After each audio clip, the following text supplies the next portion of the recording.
Selamat pagi, salam sejahtera dalam kasih Tuhan kita Yesus Kristus. Puji Tuhan, saudara-saudaraku, hari ini hari Minggu tanggal 31 Mei tahun 2026.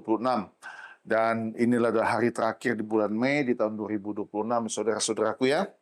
Puji nama Tuhan, minggu yang lalu kita boleh merayakan hari Pentakosta, dan saya percaya kuasa, karya, Roh Kudus akan tetap selalu mengalir dalam kehidupan setiap orang percaya. Amin. Dan hari ini saudara-saudaraku, saya ingin menyampaikan khotbah dengan tema kuasa dan karya Roh Kudus. Inilah yang Tuhan taruh di hati saya, untuk saya boleh bagikan bagi kita semua. Mari kita melihat satu hal yang luar biasa yang terjadi setelah hari Pentakosta, saudara-saudaraku. Kisah Para Rasul pasal 2 ayat 41 dan ayat 42. Saudara, dua ayat yang kita akan baca ini bagian yang sangat penting bagi hidup orang percaya. Bagaimana kuasa dan karya Roh Kudus itu terjadi 2000 tahun yang lalu. Dan menjadi doa setiap kita bahwa kuasa dan karya Roh Kudus itu tetap ada sampai hari ini. Bahkan sampai Tuhan Yesus datang kali yang kedua. Amin, saudaraku. Mari kita membuka Kisah Para Rasul ayat 2, pasal 2 ayat 41 sampai ayat 42. Bunyi firman Tuhan berkata begini, cara hidup jemaat yang pertama. Orang-orang yang menerima perkataannya itu memberi diri dibaptis, dan pada hari itu jumlah mereka bertambah kira-kira 3.000 jiwa. Mereka bertekun dalam pengajaran rasul-rasul dan dalam persekutuan, dan mereka selalu berkumpul untuk memecahkan roti dan berdoa. Nah, saudara-saudaraku, perhatikan. Dua ayat firman Tuhan ini adalah bukti dari sesuatu yang terjadi di hari Pentakosta.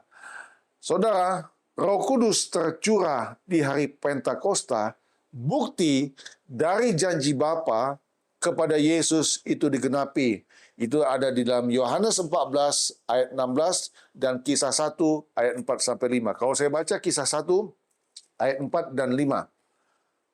Pada suatu hari ketika ia makan bersama-sama dengan mereka, ia melarang mereka meninggalkan Yerusalem dan menyuruh mereka tinggal di situ menantikan janji Bapa yang demikian katanya, telah kamu dengar daripadaku, sebab Yohanes membaptis dengan air, tetapi tidak lama lagi kamu akan dibaptis dengan Roh Kudus. Ini janji Bapa yang diucapkan kepada Yesus, dan janji ini disampaikan Yesus kepada para murid yang dengan penuh kesetiaan, ketaatan, dan ketekunan.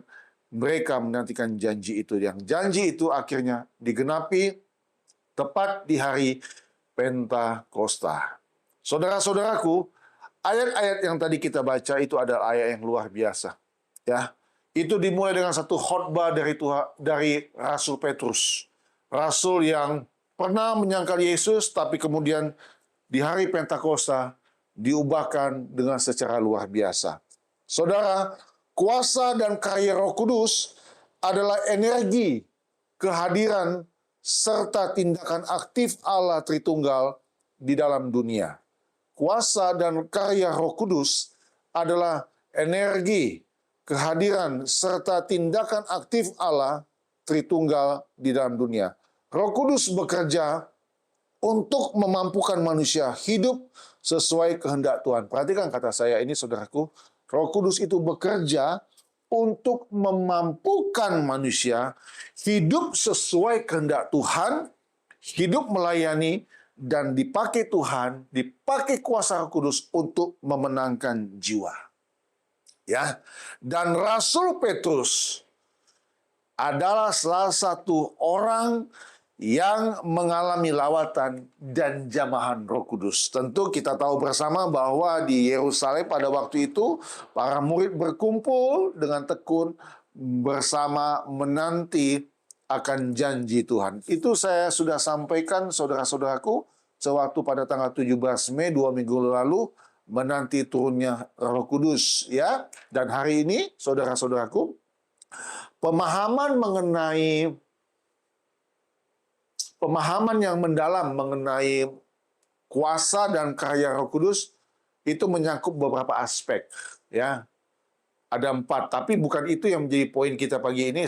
Tapi saya boleh sampaikan pemahaman mendalam mengenai kuasa dan karya Roh Kudus itu menyangkut 4 aspek. Satu, kuasa untuk bersaksi dan melayani. Ya, itu dalam Kisah 1 ayat 8.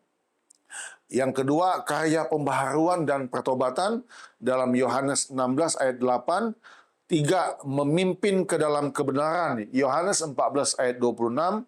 4, menghasilkan buah roh dan penghiburan dalam Galatia 5 ayat 22-23 dan Yohanes 15 ayat 26.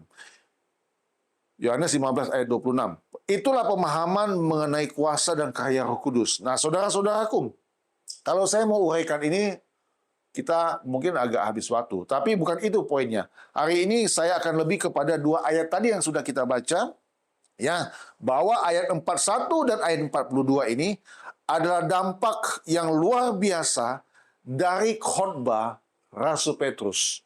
Kalau Bapak Ibu membaca mulai dari ayat 14 dari pasal 2 sampai dengan ayat yang ke-40, bagaimana Petrus ya menjelaskan kepada orang-orang sebangsanya mengenai situasi kondisi keadaan pada waktu itu yang dianggap oleh orang-orang pada waktu itu mereka sedang mabuk oleh anggur manis. Nah, itulah saudara-saudaraku ya. Setiap kali kita melihat kalau ada orang mengalami manifestasi kuasa Roh Kudus, ini benar-benar murni dari Allah, dari kuasa Tuhan, ada saja orang yang memang tidak suka. Dan kita harus mengerti itulah kuasa kegelapan, saudara-saudaraku ya. Memang kuasa kegelapan memiliki kesibukan tersendiri, memiliki aktivitas sendiri yang bertujuan untuk menghancurkan orang percaya. Dan setiap orang percaya mengalami kuasa Roh Kudus, mengalami satu pembaruan di dalam Tuhan, kuasa kegelapan tidak suka. Itu pasti, saudara-saudara. Jadi, kalau saudara ditanya, bagaimana akhirnya kita harus seperti apa? Tetap lakukan firman Tuhan.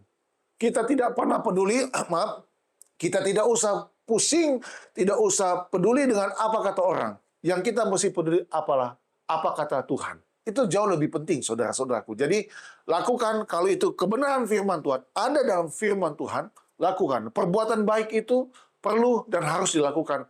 Karena di dalam perbuatan baik itu, kita untuk memuliakan Tuhan. Itulah sebabnya, saudara-saudaraku, Tuhan pernah berkata bahwa kita harus menjadi terang dan garam dunia ini. Haleluya. Jadi, ayat 41 dan 42 ini adalah dampak yang luar biasa dari khotbah Rasul Petrus. Urapan Roh Kudus, saudara-saudaraku, urapan Roh Kudus itu begitu nyata dan heran di dalam hidup Petrus dan para rasul yang lain. Ya, kalau kita membaca dalam Kisah pasal 2, mereka mengalami satu kuasa yang luar biasa. Saya baca buat kita semua. Walaupun ini sebenarnya sudah terjadi minggu lalu. Maksud saya, ini khotbah bagian minggu lalu, karena minggu lalu bukan saya khotbah.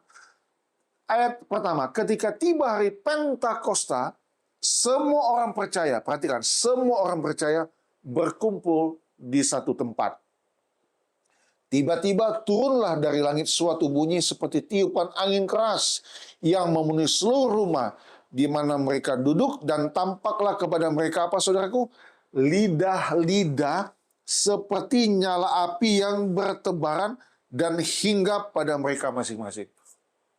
Saudara, mari kita membuka pikiran kita.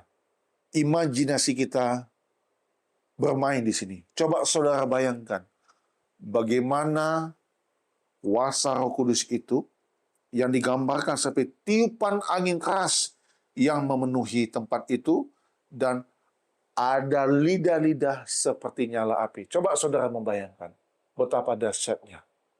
Ya. Tiupan angin keras dan seperti nyala api. Saudara, inilah orang-orang yang percaya kepada Tuhan pada waktu itu.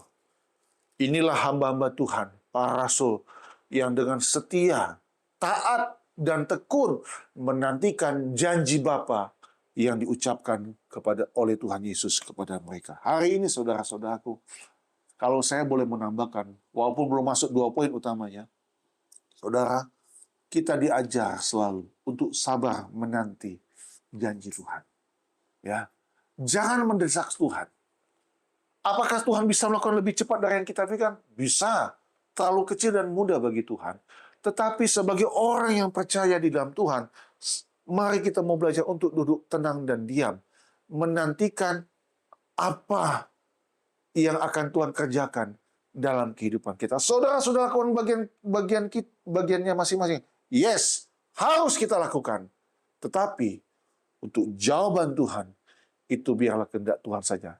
Indah pada waktunya. Dan kita tahu bersama kisah ini, di hari Pentakosta itu terjadi sesuatu yang luar biasa. Padahal pada waktu itu, banyak orang-orang Yahudi yang sedang berkumpul, orang-orang Yahudi yang saleh, dari segala bangsa, datang ke tempat itu. Tapi mereka tidak mengalami kuasa Roh Kudus. Saudara, kesalehan mereka beda dengan kesalehan para murid. Inilah yang harus menjadi satu catatan penting bagi setiap kita.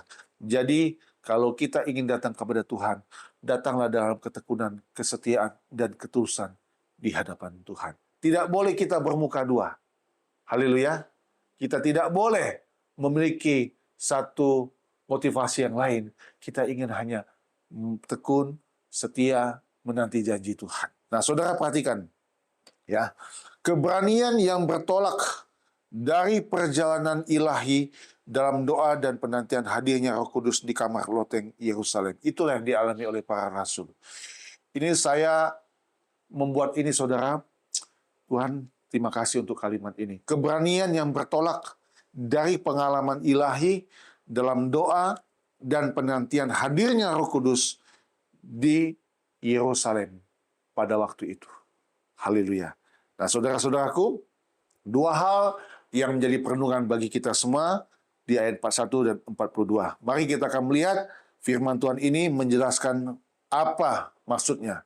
Karena firman Tuhan ini jelas sekali, saudara-saudara. Ayat 41 dan 42 yang tema khotbah saya pada hari ini untuk bagian 1 ya, saudara. Mungkin tadi saya belum sampaikan untuk bagian pertama ini ya. Nah, firman Tuhan ini menjelaskan fondasi lahirnya gereja mula-mula yang radikal, komunal, dan berpusat pada Kristus. Kalau kita membaca ayat 41-42 ini menjelaskan tentang fondasi lahirnya gereja mula-mula yang radikal, yang komunal, dan berpusat pada Kristus. Dan memiliki makna yang sangat mendalam. Oleh karena itu, dua hal perenungan kita pagi ini. Yang pertama, saudaraku, saya baca kembali ayat 41. Ayat 41 saya akan baca bagi kita semua. Jadi, ayat 41 ya. Orang-orang yang menerima perkataannya itu memberi diri dibaptis. Dan pada hari itu jumlah mereka bertambah kira-kira 3.000 jiwa. Saudara, yang pertama, respon terhadap Injil. Tentu di sini adalah respon terhadap Injil yang disampaikan oleh Rasul Petrus. Yang pertama, respon terhadap Injil. Tadi saya sampaikan, hari ini tema khotbah kuasa dan karya Roh Kudus. Inilah dampaknya yang luar biasa. Yang pertama, respon terhadap Injil. Saudara, menekankan penerimaan pesan secara sukarela, ya, menekankan penerimaan pesan secara sukarela sebanyak 3.000 orang melalui kuasa Roh Kudus dapat diyakinkan oleh khotbah Rasul Petrus. Ini ajaib, saudara-saudaraku.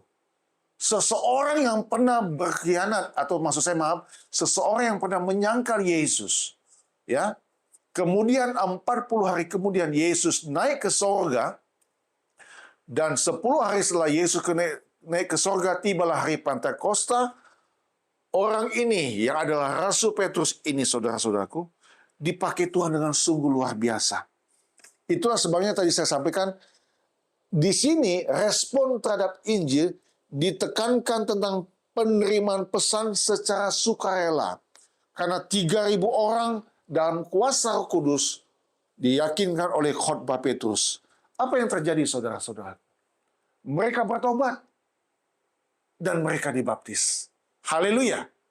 mereka bertobat, dan mereka dibaptis. Inilah langkah awal komitmen mereka untuk kelak menjadi pengikut Kristus. Beda jauh ya saudara-saudaraku. Kita tahu bersama waktu Tuhan Yesus membuat mukjizat dengan dua ekor ikan dan 5 roti, banyak orang yang datang kepada Yesus karena hanya membutuhkan makanan. Dan itu banyak terjadi sampai hari ini. Ya, izinkan saya untuk berkata seperti begini dan saudara dapat mengerti apa yang saya sampaikan. Saudara, kita memang membutuhkan itu untuk dalam hidup ini, untuk kelangsungan hidup ini. Tetapi ada mujizat yang kekal, mujizat yang besar yang saya boleh baca renungan pagi ini, bahwa kedekatan kita dengan Tuhan itulah mujizat yang abadi. Karena kalau kita percaya kepada Tuhan, itu artinya saudara-saudara, kita sudah menyerahkan seluruh hidup kita kepada Dia. Nah, saudara, kita lihat bagaimana kuasa dan karya Roh Kudus terjadi pada waktu itu. 3.000 orang, saudara-saudaraku, itu bukan jumlah yang sedikit. Walaupun kalau dibandingkan dengan 1.000 orang yang makan roti dan ikan itu mungkin jauh secara jumlah. Tapi 5.000 orang ini kebanyakan akhirnya mereka tidak percaya akan Tuhan Yesus. Mereka hanya percaya akan mujizatnya. Tapi lihat 3.000 orang ini, saudara-saudara, dapat diyakinkan oleh khotbah Petrus, dan mereka bertobat dan dibaptis. Yang saya tulisnya, inilah langkah awal komitmen mereka untuk menjadi pengikut Kristus. Saudara-saudaraku, langkah awal itu perlu dalam setiap kehidupan kita. Haleluya.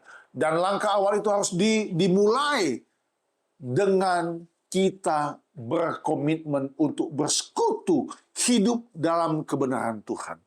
Kalau saudara pernah dibaptis dan saudara kemudian mundur dari Tuhan atau hidup dalam dosa, mari, ini adalah kesempatan untuk kita berbalik, untuk kita bertobat, untuk kita minta supaya kuasa dan karya Roh Kudus itu nyata kembali hidup dalam kehidupan kita. Kesempatan masih ada, saudara-saudara.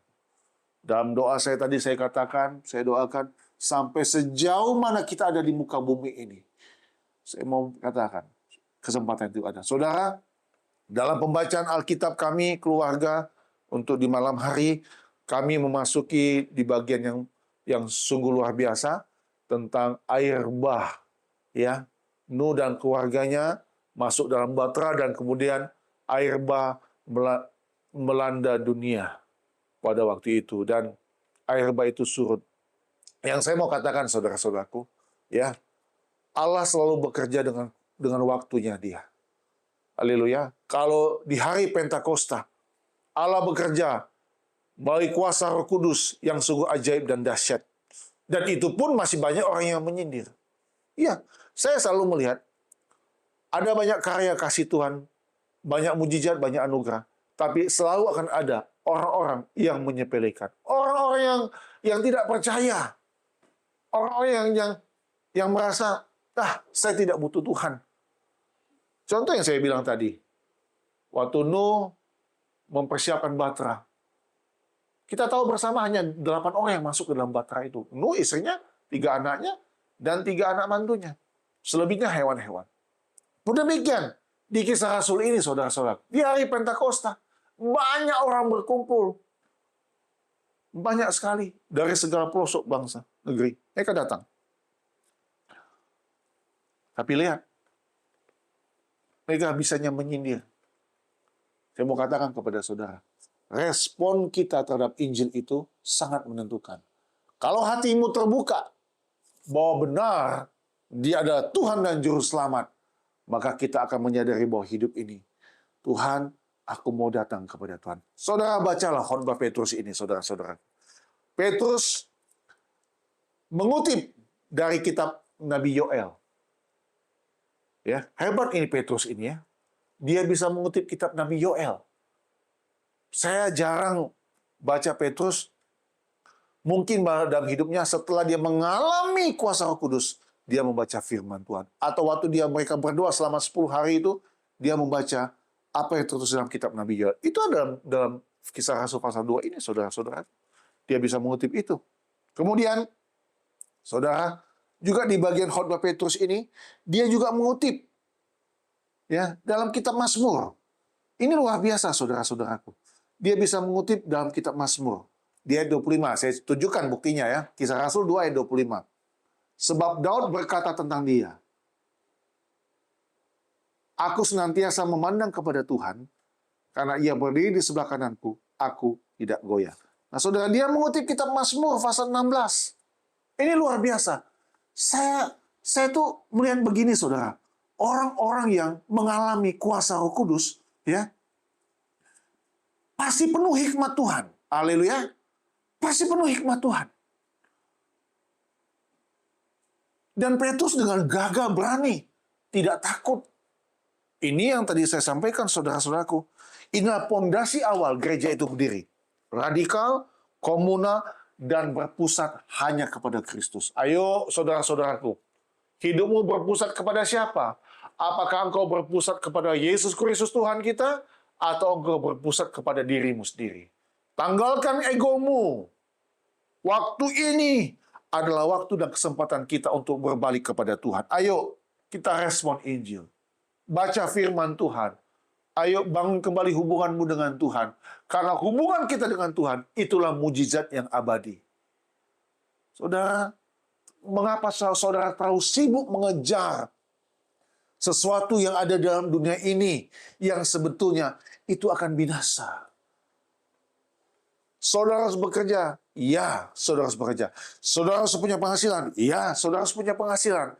Tetapi saya mengingatkan, keseimbangan hidup itu perlu, saudara-saudaraku.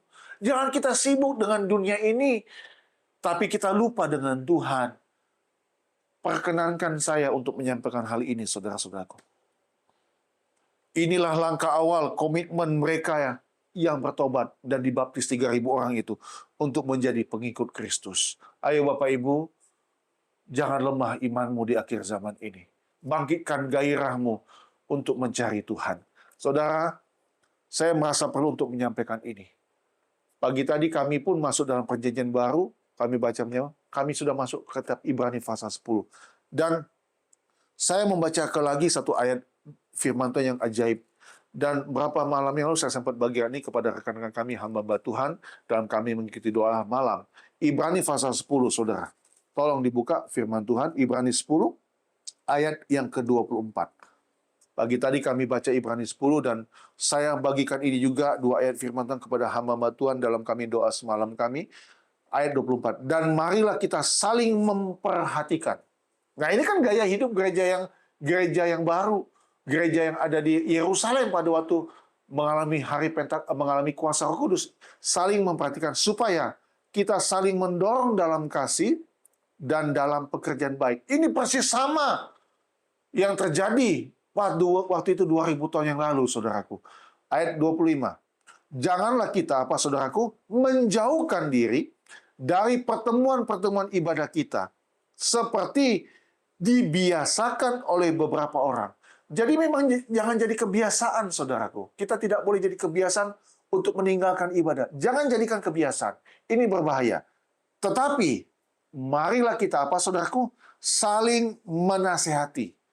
Dan semakin giat melakukannya menjelang hari Tuhan yang mendekat. Tidak ada dalam catatan saya, saudara, kita Ibrani ini. Tapi pagi tadi kami baca, dan saya tergerak untuk menyampaikan ini.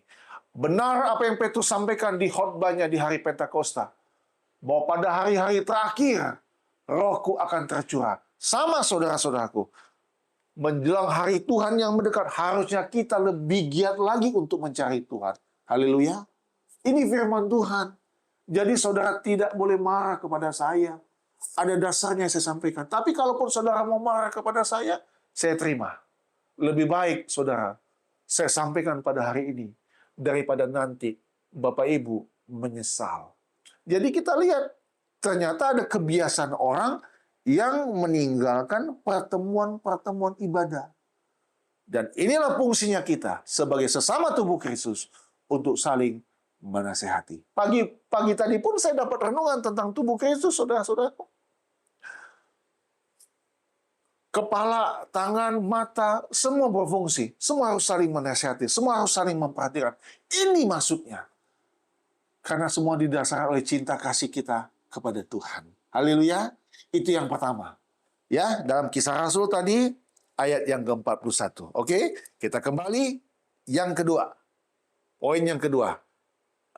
Di Kisah Rasul pasal 2 ayat 42. Ayat 42 saya baca bagi kita semua.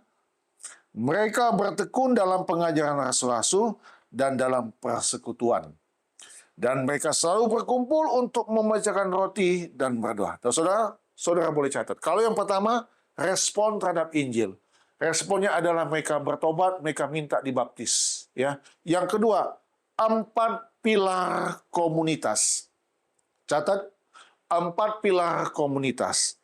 Ayat 42 ini, saudara, menjelaskan bahwa gereja perdana, gereja mula-mula, tidak hanya berkumpul, melainkan mereka berkomitmen total pada 4 pilar yang utama. Yang pertama, saudaraku, yang pertama, saya nanti akan jelaskan ya satu persatu walaupun tidak banyak. Satu, pengajaran para rasul. Yang kedua, persekutuan. Yang ketiga, pemecahan roti. Yang keempat, doa. Saya ulangi sekali lagi. Yang pertama, pengajaran para rasul. Yang kedua, persekutuan. Yang ketiga, pemecahan roti. Yang keempat, doa. Nah, 4 pilar komunitas ini, saudara-saudaraku, ya, inilah yang menjadi pondasi utama gereja mula-mula. Mereka tidak hanya berkumpul, mereka berkomitmen pada 4 pilar ini. Yang pertama tadi adalah pengajaran para rasul. Kalau kita baca tadi, saudaraku, mereka haus akan kebenaran firman Tuhan. Ini pengajaran para rasul. Mereka haus akan pengajaran firman Tuhan yang disampaikan para saksi mata Yesus. Saya buktikan di ayat yang ke-32. Kisah Rasul pasal 2 ayat 32. Kata Petrus ini dalam khotbahnya, Yesus inilah yang dibangkitkan Allah, dan tentang hal itu, apa saudara-saudaraku? Kami semua adalah apa? Saksi. Yesus inilah yang dibangkitkan Allah, dan tentang hal itu kami semua adalah saksi. Wow, ini yang sangat penting, saudara-saudaraku. Inilah yang membuat saya kagum dengan kekristenan. Ya, karena kehidupan, kematian Yesus, penyalipan Yesus, kebangkitan dan kenaikan, itu selalu ada saksi yang melihat. Dan 4 pilar komunitas ini, pengajaran para rasul, yang membuat mereka haus dan lapar akan kebenaran firman Tuhan, yang disampaikan para saksi mata melihat kehidupan pribadi Yesus sendiri. Kemudian yang kedua, persekutuan atau fellowship. Ya, dari ayat 42 tadi. Mereka bertekun dalam pengajaran rasul dan dalam persekutuan, fellowship. Apa, saudara-saudara? Mereka hidup saling berbagi dan peduli hidup saling berbagi dan peduli satu sama lain secara nyata. Masih sama yang tadi kita baca dalam kitab Ibrani. Saya tidak merencanakan ini, tapi pagi tadi memang kami baca firman Tuhan itu. Dan saya ingat ayat firman Tuhan ini, selalu saya ingat. Karena ayat firman ini mengingatkan kita untuk kita rajin menjelang hari Tuhan yang semakin mendekat. Saya pernah katakan, hari Tuhan itu bukan berarti Tuhan Yesus akan datang kali kedua saja, tapi hari Tuhan itu bisa hidup kita yang memang berakhir, saudara-saudaraku. Nah, coba pikirkan ini.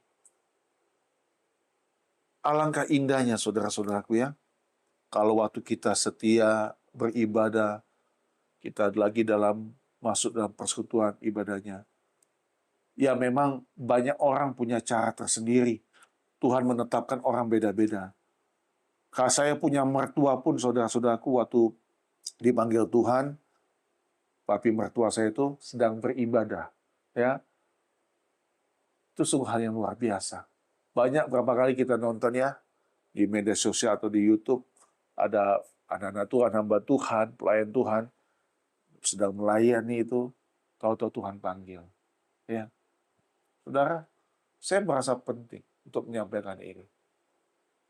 Supaya dunia yang jahat ini, yang semakin fasik ini, tidak membuat saudara semakin jatuh di dalamnya. Oke, hari ini kita bisa menikmati segala-galanya. Tidak apa-apa, saudara. Dan memang kita harus menikmati hidup kita. Menikmati hasil kerja keras kita. Boleh. Tapi keseimbangan itu tetap harus ada, saudara-saudara. Ya. Kita tidak hanya menikmati dunia, tapi kita tidak menikmati Tuhan. Saudara, pikirkan ini dan tolong direnungkan ini. Itulah sebabnya 4 pilar ini, persekutuan itu penting. Hidup saling berbagi dan peduli satu sama lain secara nyata. Haleluya. Kemudian tadi pemecahan roti, ya kan? Di sini dikatakan dan mereka selalu berkumpul untuk memecahkan roti.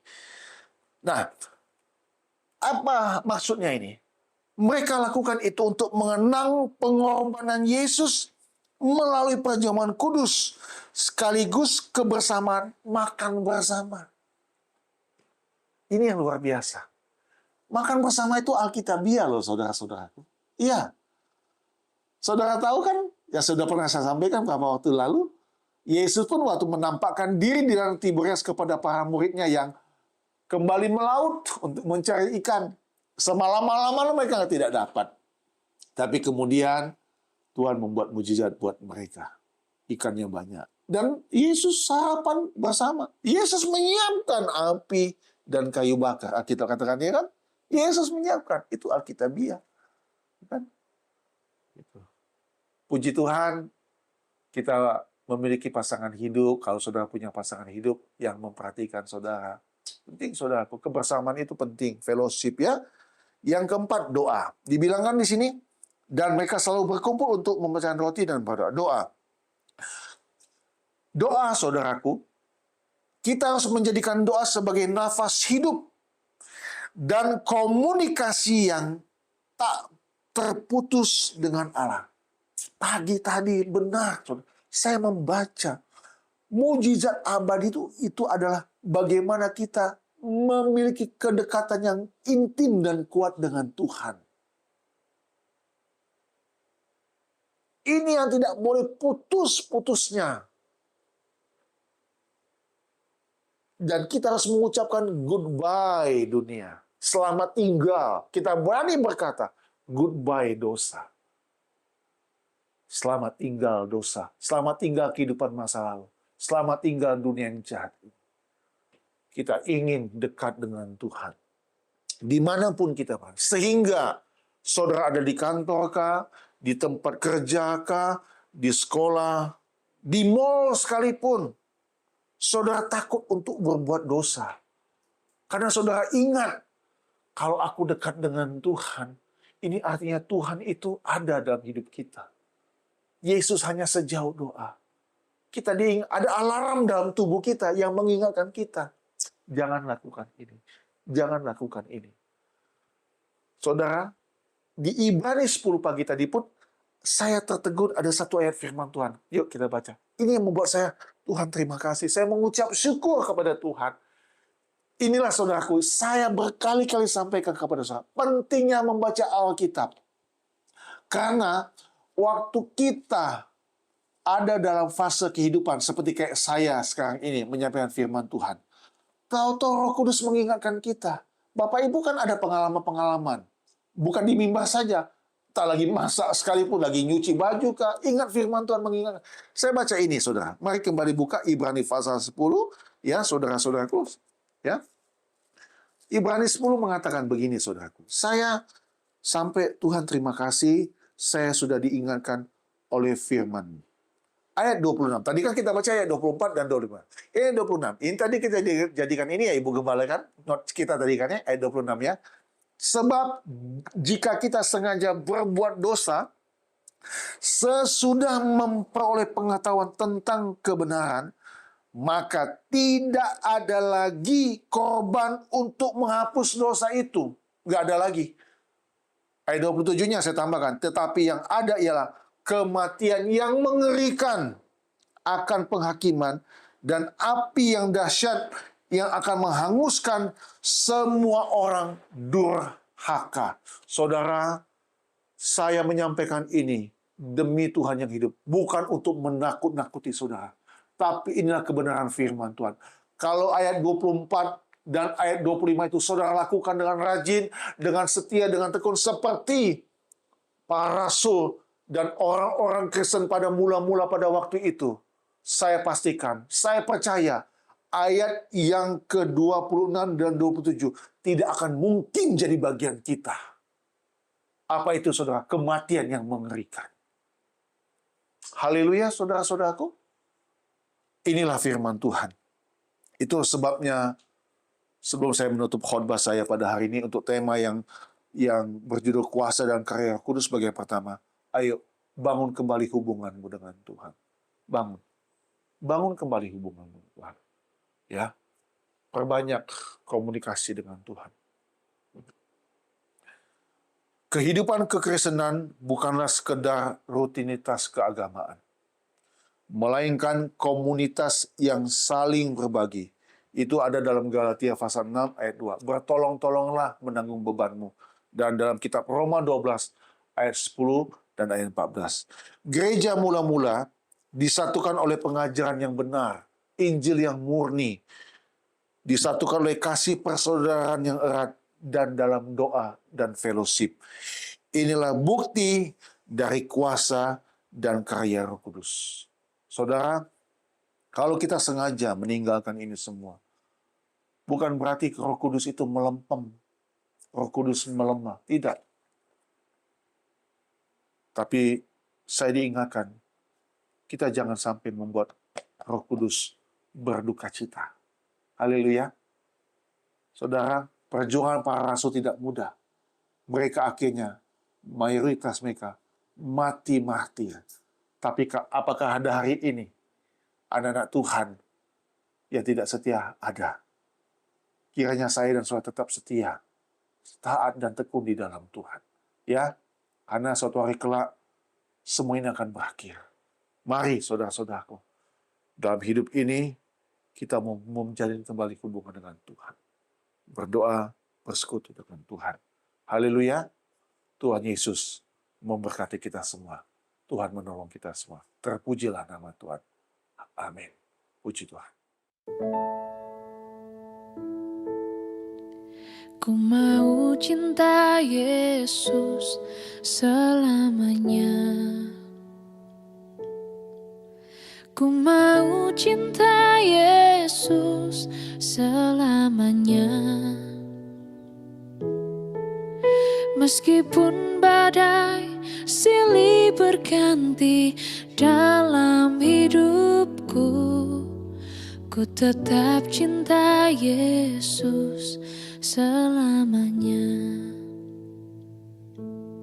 Ya Aba, Bapa, ini aku anakmu, layakkanlah seluruh hidupku. Ya Aba, Bapa, ini aku anakmu, pakailah sesuai dengan rencanamu.